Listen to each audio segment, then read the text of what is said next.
আপনাদের মাথায় কি সামান্য ঘিলু নাই? ঢাকায় চলচ্চিত্রের অভিনেত্রী মাহিয়া মাহি সম্প্রতি তাকে ঘিরে চলমান আলোচনা, সমালোচনা ও কটূক্তির বিষয়ে মুখ খুলেছেন। তিনি অভিযোগ করেন, পুরো ঘটনা না জেনেই অনেকে তার বিরুদ্ধে মন্তব্য করছেন এবং সামাজিক মাধ্যমে তাকে ও তার পরিবারকে নিয়ে নেতিবাচক প্রচারণা চালানো হচ্ছে। আপনারা চিন্তা করে দেখেন না? মাহির দাবি, একটি অডিও কলে বোঝা যায় যে সংশ্লিষ্ট ব্যক্তি তার ব্যক্তিগত নম্বরে যোগাযোগ করতে পারছিলেন না, কারণ তিনি নম্বরটি ব্লক করে রেখেছিলেন। পরে অন্য একজনের ফোন ব্যবহার করে যোগাযোগের চেষ্টা করা হয়। তিনি অভিযোগ করেন, এ সময় তাকে বিভিন্নভাবে চাপ ও ভয় দেখানো হয় এবং পুলিশ, র্যাব, ডিজিএফআই ও এনএসআই এর মতো সংস্থার নাম ব্যবহার করে হুমকি দেওয়া হয়েছিল।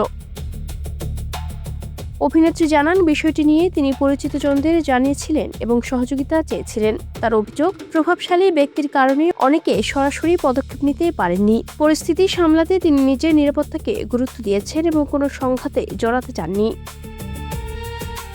নিজের সন্তানকে নিয়ে সামাজিক মাধ্যমে করা মন্তব্যের সমালোচনা করে মাহি বলেন, ব্যক্তিগত বিরোধ বা রাজনৈতিক মত পার্থক্যের কারণে কোনো শিশুকে টেনে এনে অপমান করা উচিত নয়। তিনি এটিকে মানবিকতার সীমা ছাড়িয়ে যাওয়া আচরণ বলে উল্লেখ করেন।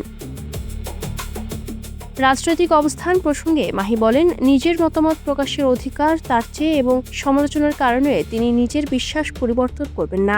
তিনি অন্য শিল্পীদেরও অন্যায় বা হয়রানির বিরুদ্ধে নিজ নিজ অবস্থান থেকে কথা বলার আহ্বান জানান। সবশেষে মাহি বলেন, তিনি নিজের বিশ্বাস ও সত্যের পক্ষে থাকবেন এবং কোনো চাপের কারণে নিজের অবস্থান থেকে সরে যাবেন না। Ayesha Akter Swarna, Campus Times.